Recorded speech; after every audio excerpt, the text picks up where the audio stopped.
पण हरकत नाही, लोकांना लक्षात आलं की काय होणार आहे आणि म्हणून लोकांनी भरभरून असं एक मताचं पारडं हे आज कुठेतरी हे महायुतीच्या बाजूने दिलं.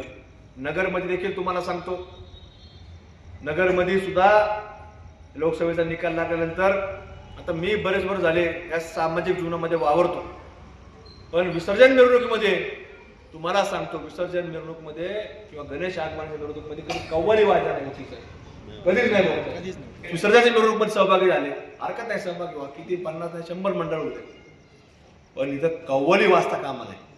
त्या लोकांनी इथे येऊन कव्वाली वाजवल्या, पण त्या कव्वाल लोकांना सुद्धा तुम्हाला सांगतो, केळगावकरांनी सुद्धा मतातून त्यांची जागा दाखवण्याचं काम तुम्हाला सांगतो या विधानसभेच्या निवडणुकीमध्ये केलं.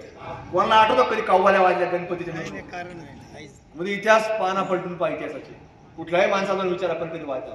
फक्त या लोकांमुळे तुम्हाला सांगतो की मतासाठी कुठेतरी काही लोक लाचार होतात आणि कव्वाल बनायचा प्रयत्न करतात.